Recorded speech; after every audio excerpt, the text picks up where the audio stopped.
ಮಂಡ್ಯ ಜಿಲ್ಲೆಯ ನಿರುದ್ಯೋಗಿ ಯುವಜನತೆಗೆ ಉದ್ಯೋಗಾವಕಾಶ ಕಲ್ಪಿಸುವ ನಿಟ್ಟಿನಲ್ಲಿ ಬೃಹತ್ ಕೈಗಾರಿಕಾ ಹಬ್ ನಿರ್ಮಿಸಲು ಕೇಂದ್ರ ಸರ್ಕಾರ 1,000 ಕೋಟಿ ರು ಹೂಡಿಕೆ ಮಾಡಲು ಸಿದ್ಧವಿದೆ ಎಂದು ಕೇಂದ್ರ ಬೃಹತ್ ಕೈಗಾರಿಕೆ ಮತ್ತು ಉಕ್ಕು ಸಚಿವ ಎಚ್.ಡಿ. ಕುಮಾರಸ್ವಾಮಿಯವರು ತಿಳಿಸಿದರು.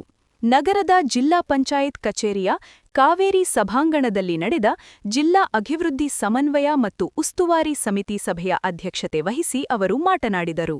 ಜಿಲ್ಲೆಯ ಆರ್ಥಿಕತೆಗೆ ಚೇತರಿಕೆ ನೀಡಲು ಕೇಂದ್ರದಿಂದ ಮೊದಲ ಹಂತದಲ್ಲಿ 780 ಕೋಟಿ ರು ಹಾಗೂ ಹೆಚ್ಚುವರಿಯಾಗಿ 220 ಕೋಟಿ ರುಗಳನ್ನು ಒದಗಿಸಲಾಗುವುದು. ಮುದ್ದಾನಘಟ್ಟ ಸೇರಿದಂತೆ ಜಿಲ್ಲೆಯ 2 ಕಡೆಗಳಲ್ಲಿ 105 ಎಕರೆ ಜಾಗವನ್ನು ಈಗಾಗಲೇ ಎಆರ್ಎಐ ತಂಡ ಪರಿಶೀಲಿಸಿದೆ. 48 ತಾಂತ್ರಿಕ ಅಂಶಗಳ ಆಧಾರದ ಮೇಲೆ ಡ್ರೋನ್ ಸರ್ವೆ ನಡೆಸಲಾಗುತ್ತಿದ್ದು, 1 ವಾರದಲ್ಲಿ ಅಂತಿಮ ವರದಿ ಸಲ್ಲಿಕೆಯಾಗಲಿದೆ. ಎಲ್ಲವೂ ಅಂದುಕೊಂಡಂತೆ ನಡೆದರೆ ಮೇ ತಿಂಗಳಿನಲ್ಲಿ ಯೋಜನೆಗೆ ಅಧಿಕೃತ ಚಾಲನೆ ನೀಡಲಾಗುವುದು. ನಾಗಮಂಗಲದ ಬೆಳ್ಳೂರು ಕ್ರಾಸ್ ಬಳಿ 1,300 ಎಕರೆ ಜಾಗ ಮಂಜೂರಾದರೆ ಅದು ಜಿಲ್ಲೆಯ ಸಾವಿರಾರು ಯುವಕರಿಗೆ ಆಸರೆಯಾಗಲಿದೆ ಎಂದು ಸಚಿವರು ಆಶಯ ವ್ಯಕ್ತಪಡಿಸಿದರು. ಮಂಡ್ಯದಲ್ಲಿ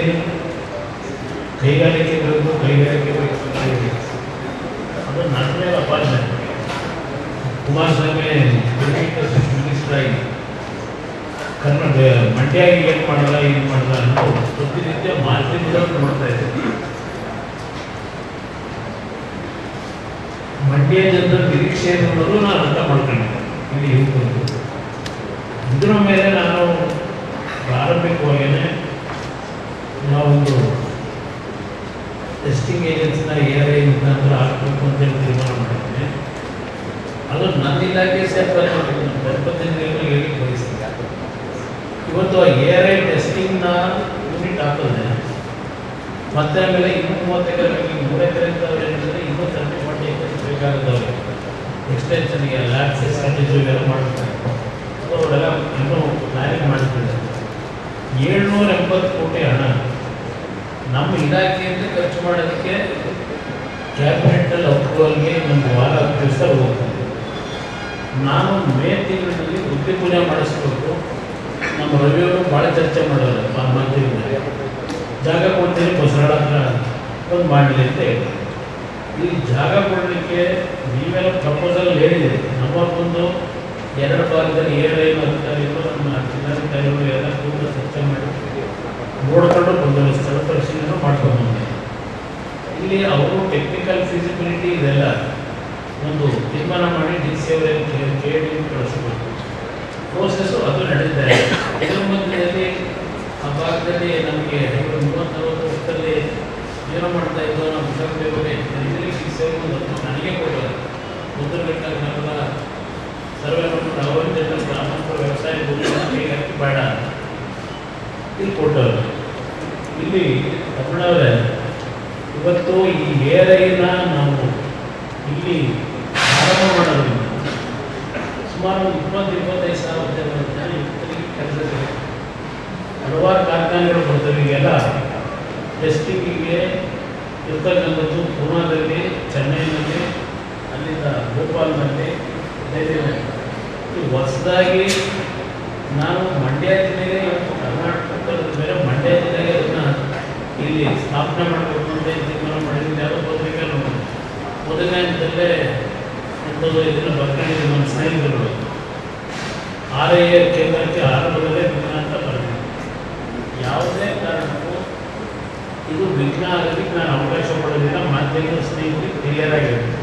ಇಲ್ಲಿ ನಾನು ಗ್ರಾಮಕ್ಕೋಸ್ಕರವಾಗಿ ಕಾರ್ಖಾನೆಗಳ ಕ್ಲಿಯರ್ ಆಗಿದ್ದು ಜಾಗ ಕೊಡಿ ಅಂತ ಕೇಳಿದ್ದೀನಿ. ಈಗಾಗಲೇ ಕೇಂದ್ರ ಸರ್ಕಾರದಲ್ಲಿ ಕಾನೂನುಬದ್ಧವಾಗಿ ಯಾವ ರೀತಿ ನನ್ನ ಇಲಾಖೆಯಿಂದ ಕ್ಯಾಬಿನೆಟಲ್ಲಿ ಅಪ್ರೂವ್ ಮಾಡಿ ಇವತ್ತು ಈ ಕಾರ್ಯಕ್ರಮವನ್ನು ಅನುಷ್ಠಾನಕ್ಕೆ ತರಬೇಕು. ಹಣ ಇವತ್ತಾಗಲೇ 780 ಕೋಟಿ 500 ಕೋಟಿ ಇದನ್ನು 780 ಕೋಟಿಗೆ ಮತ್ತೆ ಎನ್ಹಾನ್ಸ್ ಮಾಡ್ತಿದ್ದೀವಿ. ಇನ್ನೂ 250 ಕೋಟಿ 50 ಕೋಟಿ 1000 ಕೋಟಿ ಆಗಲಿಕ್ಕೆ ತಯಾರಾಗಿದ್ದಾರೆ. ಇದರ ಮೇಲೆ ಹಲವಾರು ಸಣ್ಣ ಪುಟ್ಟ ನಮ್ಮ ಕರ್ನಾಟಕದಲ್ಲಿ ಇಂಡಸ್ಟ್ರಿಗಳೇ ನಡೆಸ್ತಾ ಇದ್ದಾರೆ. ಕೆಲವು ಸ್ಟಾರ್ಟಪ್ಗಳಲ್ಲಿ 200 ಕೋಟಿ 300 ಕೋಟಿ ನಾವು ಹಣ ಹಾಕ್ತೀವಿ ಅಂತೇಳಿ ಇವತ್ತು ಭಾಳ ಜನ ಭಾಳ ಎಕ್ಸೈಟಾಗಿ ಚರ್ಚೆ ಮಾಡ್ತಾರೆ. ಆ ರೀತಿಯ ವಾತಾವರಣ ಈ ಒಂದು ಟೆಸ್ಟಿಂಗ್ ಸೆಂಟರ್ ಆಗ್ತಾ ಇರ್ತಕ್ಕಂಥದ್ರಿಂದ ಇವತ್ತು ಜಿಲ್ಲೆ ಅತ್ಯಂತ ದೊಡ್ಡ ಮಟ್ಟದಲ್ಲಿ ಯಾರು ನಿರೀಕ್ಷೆ ಮಾಡದೇ ಇರತಕ್ಕಂಥ ರೀತಿಯಲ್ಲಿ ಯೋಜನೆ ಜಾರಿಯಾಗಿದೆ. ಇಲ್ಲಿ ನಾನು ಡಿಸಿಯವ್ರಿಗೂ ರಿಕ್ವೆಸ್ಟ್ ಮಾಡಿದೆ, ನಮ್ಮ ಆ ಭಾಗದ ಕೆಲವು ಜನಪ್ರತಿನಿಧಿಗಳು ಮಾಜಿ ಶಾಸಕರಿಗೂ ಹೇಳಿ, ಹಿಂದೆ 2020ರಲ್ಲಿ ನಾನು ನನ್ನ ಕಾಲದಲ್ಲಿ ಏನು 14 ತಿಂಗಳಿಂದ ತೀರ್ಮಾನ ಕೊಟ್ಟಿದ್ದೆ, KTP ನೋಟಿಫಿಕೇಶನ್ ಮಾಡಿದ್ರು. ಅಲ್ಲಿ ನಮ್ಮ ಬೆಳ್ಳೂರು ರಾಷ್ಟ್ರದ 1000 ಹೆಕ್ಟೇರಲ್ಲಿ 800 ಎಕರೆ ಸರ್ಕಾರಿ ಭೂಮಿನೇ ಇದೆ. ಇವತ್ತು ಎಲ್ಲವನ್ನು ಸೆಪರೇಟ್ ಮಾಡಿ ಅಂತ ಹೇಳಿ ನಾವು ಪ್ರಿಲಿಮಿನರಿ ನೋಟಿಫಿಕೇಶನ್ ಆಗಿರೋದ್ರಿಂದ ಅದನ್ನು ಮುಂದುವರಿಸಿ ಅಂತೇಳಿ ನಾನು ಮಿನಿಸ್ಟ್ರಿಗೂ ಮಾತಾಡಿದೆ, ಅಲ್ಲಿಂದ ನಮ್ಮ ಸೆಕ್ರೆಟರಿ ಇದ್ದಾರೆ ಸಚಿವರು ಮಾತನಾಡಿದೆ. ಆದಷ್ಟು ಬೇಗ ನನಗೆ ಒಂದು ತಿಂಗಳಲ್ಲಿ ಪ್ರೋಸೆಸ್ ಮಾಡಿ ಸರ್ಕಾರಿ ಭೂಮಿ 800 ಎಕರೆ ಇದೆ ಅಂತಕ್ಕಂಥದ್ದು ನಾನು ಜೊತೆ ನಿರಂತರವಾಗಿ ಸಂಪರ್ಕ ಆಗಿದ್ದೀನಿ. ನಾನು ಆರ್ಕಾಲಿನ ತರಬೇಕು ಅನ್ನೋದ್ರಲ್ಲಿ ಬೇರೆ ರೀತಿಯ ರಾಜಕೀಯಕ್ಕೆಲ್ಲ ನಡೀತಾ ನಾನು ಮೊನ್ನೆ ಸಿಂಧೂರಿನಲ್ಲಿ ನಮ್ಮ ಆಂಧ್ರದ ಮಿನಿಸ್ಟ್ರಿ ಬಂದಿದ್ದು ಆ ಸಭೆ. ಇವತ್ತು ನಾನು ಎಕ್ಸಾಂಪಲ್ ಕೊಟ್ಟೆ, ಆಂಧ್ರ ಪ್ರದೇಶದಲ್ಲಿ 35,000 ಕೋಟಿ ಇವತ್ತು ನಷ್ಟದಲ್ಲಿದೆ. ಯಾವುದು ನಮ್ಮ RINL ಪ್ಲ್ಯಾಂಟ್ ಅಂಥ 35,000 ಕೋಟಿ ನಷ್ಟದಲ್ಲಿರ್ತಕ್ಕಂಥದ್ದನ್ನು ಇವತ್ತೇನು ನಾನು ಪರ್ಸನಲಿ ಇಂಟ್ರೆಸ್ಟನ್ನು ಪ್ರಾರಂಭ ಮಾಡಿಸಿದ್ದೆ. ಇವತ್ತು ಪ್ರತಿ ತಿಂಗಳು 70 ಕೋಟಿ 60 ಕೋಟಿ ಪ್ರಾಫಿಟ್ನಲ್ಲಿ ನಡೀತಾ ಇದೆ ಆ ಕಾರ್ಖಾನೆ. ಅದನ್ನು ಮಾರಾಟ ಮಾಡಬೇಕು ಅಂತ ಇದೆ. ಇವತ್ತು ಜೀವ ಕೊಟ್ಟೆ ಅಲ್ಲೋಡಿ ಆಂಧ್ರ ಪ್ರದೇಶದಲ್ಲಿ. ಮತ್ತು ಈಗ ಆಂಧ್ರ ಪ್ರದೇಶದಲ್ಲಿ 1,25,000 ಕೋಟಿ ರಾಸಾಯನಿಕವನ್ನು ಕಂಪ್ನಿಗಳು ಇವತ್ತು ಅಲ್ಲಿ ದೊಡ್ಡ ಮಟ್ಟದಲ್ಲಿ ಪ್ಲ್ಯಾಂಟ್ ಆಗ್ತಾ ಇದ್ದಾರೆ.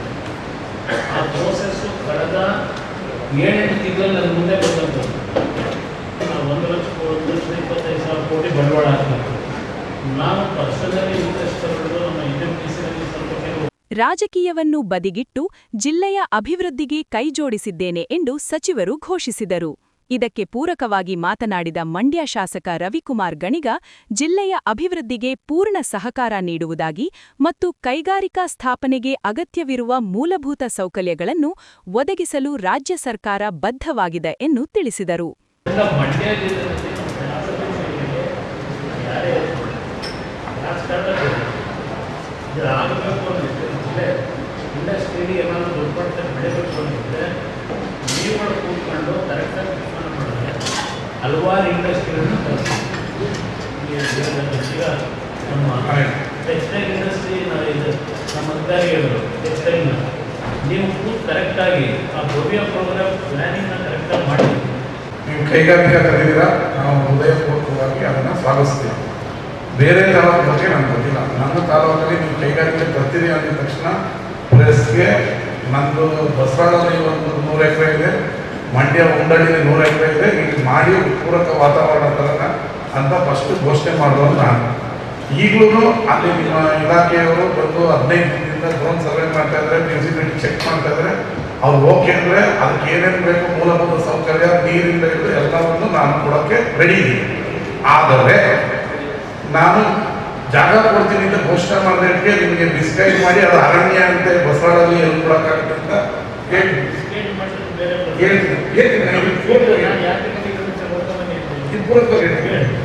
ನಾನು ಜಾಗ ಇದೆ ಅಂದ ತಕ್ಷಣ ನಿಮಗೆ ಬಂದು ಅದು ಅರಣ್ಯ ಅದೆಲ್ಲಿ ಕೊಡೋಕ್ಕಾಗತ್ತೆ ಅಂತ ನಿಮಗೆ ಹೇಳಿದೆ. ಒಂದು ಡಿಸ್ಕೈಡ್ ಮಾಡಿದೆ. ಈಗ ನಿಮ್ಮ ಹತ್ರ ಬಂದಿರೋ ಜನ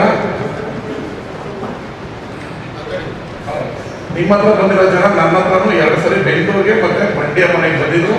ನಾನು ಅವ್ರನ್ನ ಕನ್ವಿನ್ಸ್ ಮಾಡಿ ಕಾರ್ಖಾನೆ ಬಂದರೆ ನಿಮಗೆ ಒಳ್ಳೇದಾಗ್ತದೆ, ನೀವು ಹತ್ಕೊಂಡೆ ನಿಮಗೆ ಜಾಗ ಸರ್ಕಾರದಿದ್ದಾಗಿದ್ರೆ ನೀವು 2 ಎಕರೆ ಇದ್ದರೆ ಇದು ಬಿಡಬೇಕಾಗುತ್ತೆ, ನೀವು ಬೋರ್ವೆಲ್ ಏನಾರ ಇದ್ದರೆ ಫ್ಯಾಕ್ಟ್ರಿ ಆಗುತ್ತೆ ಅಂತ ನಿಮಗೆಲ್ಲ ಬೋರ್ವೆಲ್ನ ಫ್ಯಾಕ್ಟ್ರಿ ಕಡೆಯಿಂದ ಹಾಕ್ಸ್ಕೊಡೋದಕ್ಕೆ ನಾನು ರೆಡಿ ಇದ್ದೀನಿ ಅಂತ ಕನ್ವಿನ್ಸ್ ಮಾಡಿ ಕಳಿದ್ರೆ, ನಾನು ಕಳಿಸಾದ್ಮೇಲೆ ಅವ್ರನ್ನ ಯಾರು ಎತ್ಕಟ್ಟಿ ಪ್ರೆಸ್ ಮೀಟ್ ಮಾಡಿಸ್ತವ್ರೆ ಅಂತ ನಿಮ್ಮ ಹತ್ರ ಇಂಟೆಲಿಜೆನ್ಸ್ ಇರುತ್ತೆ. ನೀವು ಇಲ್ಲ ನನ್ನ ಪರ್ಸನಲ್ ಕೇಳಿದ್ರೆ ಹೇಳ್ತೀನಿ, ರಾಜಕೀಯ ಆಕಾಂಕ್ಷೆ ಯಾರು ಇಟ್ಕೊಂಡಿದ್ದಾರೆ ಅವ್ರು ಇದು ಮಾಡ್ತಾ ಇದ್ದಾರೆ. ನಾನು ಅವ್ರನ್ನ ಕನ್ವಿನ್ಸ್ ಮಾಡಿ ನಿಮಗೆ ನಾನು ಎಲ್ಲ ಮಾಡ್ಕೊಡ್ತೀನಿ. ನಿಮ್ಗೆ ಸರ್ಕಾರದಿಂದ ದುಡ್ಡು ಬರಬೇಕಾದ್ರೆ ಅದು ಕೊಡಿಸ್ತೀನಿ. ನಿಮಗೆ 150 ಎಕರೆ ಎಕರೆದಲ್ಲಿ 1 ಗಂಟೆ ನಾನು ಮಾಡ್ತೀನಿ ಅಂತ ರೈತರನ್ನೆಲ್ಲ ನಾನು ಕನ್ವಿನ್ಸ್ ಮಾಡಿ ನಾನು ನಮ್ಮ ಮನೆಯಿಂದ 3 ಸರಿನೂ ಕಳಿಸಿದ್ವಿ. ಇದು ಪ್ರಾಮಾಣಿಕವಾಗಿ ಹೇಳೋದು. ಅದಾದ್ಮೇಲೆ ಅವ್ರು ಪ್ರೆಸ್ ಮೀಟ್ ಮಾಡ್ತಾರೆ, ನಿಮ್ಮನ್ನ ಬಂದು ಮೀಟ್ ಮಾಡ್ತಾರೆ ಅಂತ ಬೇರೆ ಥರ ಇದೆ. ನಾನು ನಿಮಗೆ ಹೇಳ್ತೀನಿ, ನಾನು ಇಲ್ಲಿ ಎಲ್ಲ ಮುಂದೆ ಸರಿ ಬರ್ತದೆ. ಸಭೆಯಲ್ಲಿ ಮಾಹಿತಿ ನೀಡಿದ ಜಿಲ್ಲಾಧಿಕಾರಿ ಡಾಕ್ಟರ್ ಕುಮಾರ, ಕೆಆರ್ಎಸ್ ಆಣೆಕಟ್ಟೆಯಲ್ಲಿ ಪ್ರಸ್ತುತ 103 ಅಡಿ ನೀರಿದ್ದು, ರೈತರ ಹಿತದೃಷ್ಟಿಯಿಂದ ಏಪ್ರಿಲ್ ಮತ್ತು ಮೇ ತಿಂಗಳಿನಲ್ಲಿ 4 ಕಟ್ಟುಗಳಲ್ಲಿ ಒಟ್ಟು 8 ಟಿಎಂಸಿ ನೀರನ್ನು ಕೃಷಿ ಮತ್ತು ಜಾನುವಾರುಗಳಿಗೆ ಬಿಡುಗಡೆ ಮಾಡಲಾಗುವುದು ಎಂದು ಸ್ಪಷ್ಟಪಡಿಸಿದರು. ಕುಡಿಯುವ ನೀರಿಗಾಗಿ ಪ್ರತಿ ತಿಂಗಳು 2 ಟಿಎಂಸಿ ನೀರನ್ನು ಪ್ರತ್ಯೇಕವಾಗಿ ಮೀಸಲಿರಿಸಲಾಗಿದೆ ಎಂದು ಮಾಹಿತಿ ನೀಡಿದರು. ಸಚಿವರು ಜಿಲ್ಲೆಯಲ್ಲಿ ಅನುಷ್ಠಾನಗೊಳ್ಳುತ್ತಿರುವ ವಿವಿಧ ಕೇಂದ್ರ ಹಾಗೂ ರಾಜ್ಯ ವಲಯದ ಯೋಜನೆಗಳ ಬಗ್ಗೆ ಸುದೀರ್ಘ ಚರ್ಚೆ ನಡೆಸಿದರು. ಜಲಜೀವನ್ ಮಿಷನ್, ಪ್ರಧಾನಮಂತ್ರಿ ಆವಾಸ್ ಯೋಜನೆ, ನರೇಗಾ, ಸ್ವಚ್ಛ ಭಾರತ್ ಮಿಷನ್ ಮತ್ತು ರಾಷ್ಟ್ರೀಯ ಆಹಾರ ಭದ್ರತಾ ಕಾಯ್ದೆಯ ಸಮರ್ಪಕ ಅನುಷ್ಠಾನಕ್ಕೆ ಅಧಿಕಾರಿಗಳಿಗೆ ಕಟ್ಟುನಿಟ್ಟಿನ ಸೂಚನೆ ನೀಡಿದರು. ಸಭೆಯಲ್ಲಿ ಶಾಸಕ ಎಚ್.ಟಿ. ಮಂಜು, ವಿಧಾನ ಪರಿಷತ್ ಸದಸ್ಯ ವಿವೇಕಾನಂದ, ಮಾಜಿ ಸಚಿವರಾದ ಸಿಎಸ್ ಪುಟ್ಟರಾಜು, ಡಿಸಿ ತಮ್ಮಣ್ಣ, ಜಿಲ್ಲಾ ಪಂಚಾಯತ್ ಸಿಇಒ ಕೆಆರ್ ನಂದಿನಿ, ಜಿಲ್ಲಾ ಪೊಲೀಸ್ ವರಿಷ್ಠಾಧಿಕಾರಿ ಡಾ ವಿಜಿ ಶೋಭಾರಾಣಿ ಸೇರಿದಂತೆ ವಿವಿಧ ಇಲಾಖೆಗಳ ಜಿಲ್ಲಾ ಮಟ್ಟದ ಅಧಿಕಾರಿಗಳು ಭಾಗವಹಿಸಿದ್ದರು.